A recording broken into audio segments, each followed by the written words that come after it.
guys, for this video, tuturo ko sa inyo kung paano ako nag-curve ng aking hair. Like this, simple lang siya. Very simple.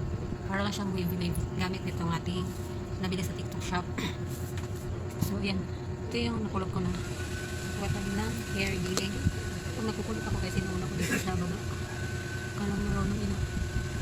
Nakikita ko lang dito sa mga tutorials na dito sa TikTok. Ibig sabihin, ito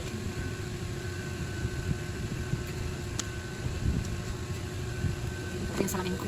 May salamin is here. So, yan.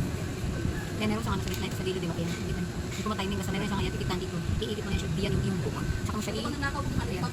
Merong clockwise, meron yung counterclockwise. Diyan, diyan, diba? Kaya gano'n yan yung ganyan na yun. Ganyan, kung kasi tutorial kasi. Ano siya? Buti ko lang. Nahihilo ko palagi nakatingin sa lakin. Nantay mo lang siya. Ayan.